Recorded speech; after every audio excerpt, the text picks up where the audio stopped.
काशिफ साहब, आज की बड़ी पेशरफ्त यही है कि साबिक ISI chief lieutenant general retired Faiz Hamid पे चार्जेस जो हैं वो फ्रेम कर दिए गए हैं सियासत में मुदाखलत के हवाले से, ऑफिशियल सीक्रेट एक्ट की खिलाफ वर्जी के हवाले से। कैसे देख रहे हैं इस बड़ी पेशरफ्त को? देखिए, इस बारे में फैसल वादा साहब और इस तरह जो लोग इन्फॉर्म्ड हैं, जिनको बात से आती है, वो पहले से बता रहे थे कि ये होने वाला, तो इसलिए सरप्राइजिंग तो किसी के लिए भी नहीं है। लेकिन शायद जो बड़ी खबर इस सारे में ये है कि जो पुरतशद्दुद वाकयात हैं वो एक से ज्यादा है जिसकी इन्वेस्टिगेशन हो रही है। तो एक तो हम 9 मई का जानते हैं, उसके बारे में तो जाहिर है ये इल्जाम पहले से लगाया जा रहा था कि वो इसका हिस्सा है, लेकिन 9 मई के अलावा कौन सी ऐसी चीजें जिसको इन्वेस्टिगेट किया जा रहा है, ये दूसरा बड़ा सवाल है। क्या अब जो पुरतशद्दुद वाकयात ज़हन में आते हैं उसमें मुझे तो इमरान खान साहब पर जो गोली चली वो एक ज़हन में आती, जब उनको गोलियां लगी वजीराबाद में, क्या उसकी बात हो रही है, या कोई ऐसे वाकयात बताए जा रहे हैं जो जिसमें एक्चुअली कोई तशद्दुद हुआ नहीं लेकिन होना था।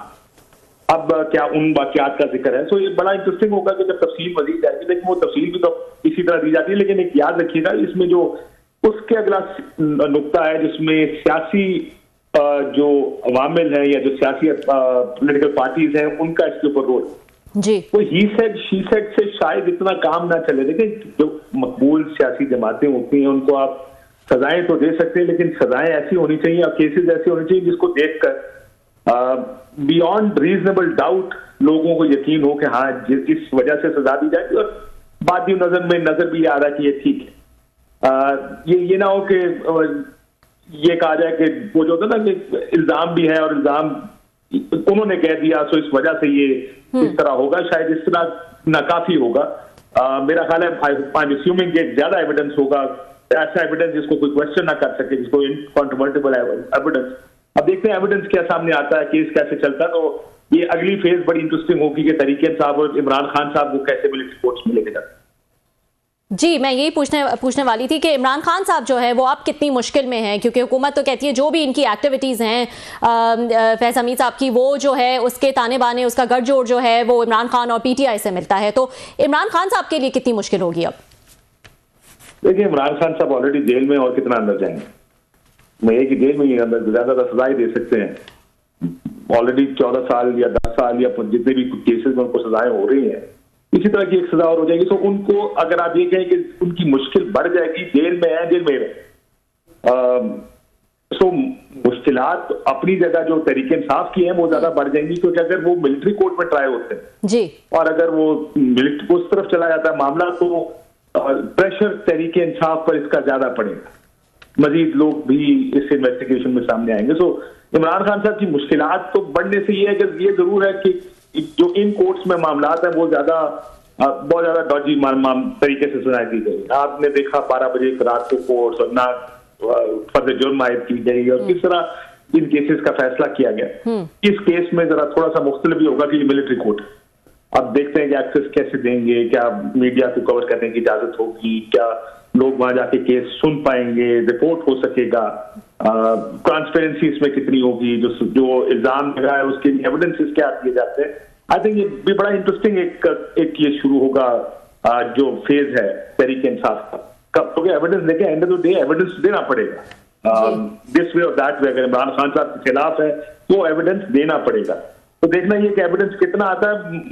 I think Tehreek Insaf should look forward to it, because वो जुडिशियल कमीशन तो नहीं बांट सकता, लेकिन एविडेंस जो प्रेजेंट होगा वो ये इस बात का फैसला जरूर करेगा, ये बात जरूर डिटरमिन करेगा कि वो जो क्लेम्स हैं तहरीक इंसाफ के, वो कहेंगे देखें जी हमारे खिलाफ एविडेंस ही नहीं, अगर एविडेंस पेश ना किया गया तो, या सर्कमस्टेंशियल एविडेंस हुआ तो let's see what kind of evidence comes through.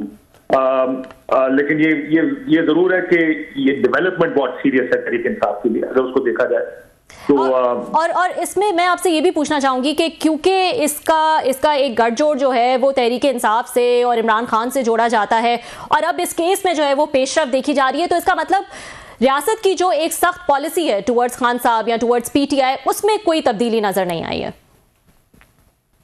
नहीं, पिछले काफी महीने से उसमें बिल्कुल तब्दीली नहीं है। बहुत क्लैरिटी के साथ रियासत अपनी पॉलिसी पर अमल कर रहा है, एंड दैट्स नॉन निगोशिएबल। कोई निगोशिएशन इमरान खान साहब के साथ नहीं होंगी, कोई बातचीत नहीं होगी, उनके लिए कोई सॉफ्ट कॉर्नर नहीं है, उनके लिए कोई आप देखा, मैं अक्सर मिसाल देता हूँ अपने प्रोग्राम्स पे कि नवाज शरीफ साहब 1999 का वाकया, जब उनको गिरफ्तार किया गया, कू हो गया पाकिस्तान में, 1 साल बाद पाकिस्तान से बाहर चले गए। 2017 में उनको सजा हुई, 2018 1 साल, 1.25 साल, 1.5 साल के बाद पाकिस्तान से बाहर चले गए। तो अमूमन 1 साल वो थ्रेशोल्ड होता है, साल 1.25 साल के बाद जब बातचीत शुरू हो जाती है, जब सियासतदान की मुश्किलात कम होनी शुरू हो जाती है, उनके साथ डील होती है और कोई डील ऑफर होती है। यहाँ पर मसला ये नहीं है कि डील ऑफर हो रही है और इमरान खान साहब कबूल नहीं कर रहे। लग ऐसे रहा है कि यहाँ पे डील ऑफर भी नहीं हो रही है। और बड़ी क्लैरिटी के साथ एक बात बार बार तर्जुमान जो फौज के हैं वो सारे कहते हैं, फौज एस्टैब्लिशमेंट के जो भी ये नहीं हमें हमारे पास आते हैं टीवी में, जो उधर का पैगाम लेकर आते हैं, तर्जुमान नहीं, जो उधर का पैगाम ज्यादा लेकर आते हैं, वो ये कहते हैं कि कोई सॉफ्ट कॉर्नर नहीं है, कोई लेटिंग अप नहीं है तरीके इंसाफ के लिए। तो ये जो बिल्कुल ही जीरो टॉलरेंस, या जीरो टॉलरेंस तो ना नहीं कहूंगा इसको, लेकिन जो बिल्कुल ही पॉलिसी है कि बात भी नहीं करनी जी।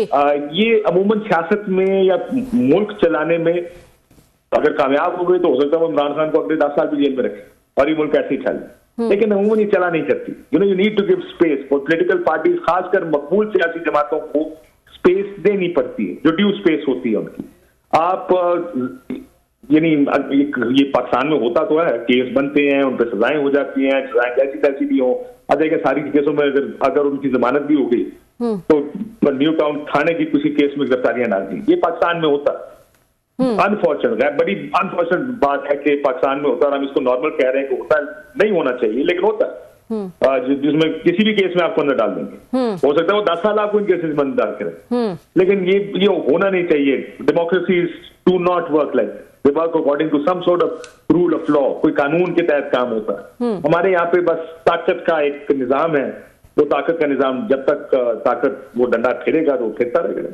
हाँ, लेकिन आपको नहीं लगता काशिफ कि ये मुज़ाकरात का ऑप्शन जो है वो इतने टाइम से था खान साहब के पास, अब जाके जो है ऐसा लगता है कि उसमें कुछ सीरियसनेस नजर आई है कि उन्होंने 5 रुकनी कमेटी जो है वो भी बना दी है, लेकिन अब जब वो सीरियस हुए हैं तो आगे से कोई रिस्पांस जो है वो नहीं आ रहा है। सो थोड़ा सा लेट हो गए हैं वो ये सोचने में कि एक मुज़ाकराती कमेटी बनाई जाए और एक सीरियस टर्म्स पे जो है वो मुज़ाकरात के लिए तैयार हैं। बल्कि उमर अयूब साहब ने तो कह दिया कि इंसान हो या फरिश्ते हों तो हम मुज़ाकरात करने को तैयार हैं। तो ये फ्लेक्सिबिलिटी पहले भी दिखाई जा सकती थी।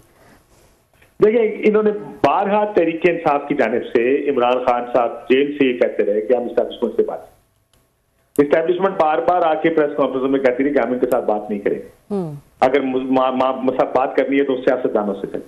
प्रॉब्लम यह है कि तहरीके इंसाफ का ये मानना है कि सियासतदान के पास हमें देने को कुछ नहीं, वो तो बेनिफिशरी है सारे 8 फरवरी का उस सारी धांधली का 4.7 की गवर्नमेंट है, ये हमें क्या दे सकते हैं। और बात भी ठीक है, देखिए अगर आप इफेक्टिवली इस निजाम को देखें कि खड़ा किधर है, खड़ा है जो चीजें तरीके इंसाफ को चाहिए, अगर वो सिर्फ एक नुक्ते पर भी बात करते हैं कि इमरान खान को रिहा कर दिया, एक नुक्ता भी अगर इमरान खान रिहा कर भी दिया जाए तो वो ही इमरान शायद इस हुकूमत को गिराने के लिए काफी होगा, क्योंकि इमरान खान साहब बाहर आके चुप तो बैठेंगे नहीं।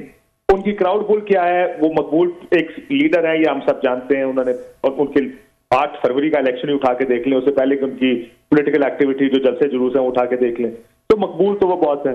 आज फवाद चौधरी साहब ये कह रहे थे कि मौलाना फजल रहमान साहब ने ये बात राना सनाउल्लाह साहब को कही कि आप इमरान खान को के साथ बातचीत करें, उसको रिहा करें। मैंने कहा उसको रिहा करने का मतलब है हुकूमत हमारी गिर जाए और फिर इलेक्शन हो, इमरान खान 2/3 से ज्यादा से हुकूमत में आए और हम सारे जेल में बैठे। ये है वो खौफ तरीका इस हुकूमत का, जिस वजह से हुकूमत कोई भी किसी किस्म के बातचीत या मुज़ाकरात करना नहीं चाहती।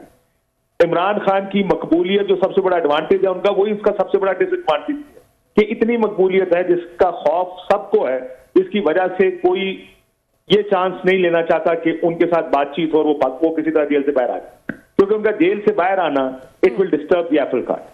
तो इसलिए ये निजाम इस तरह उस वक्त तक चल सकता है जब तक इमरान खान जेल में हो।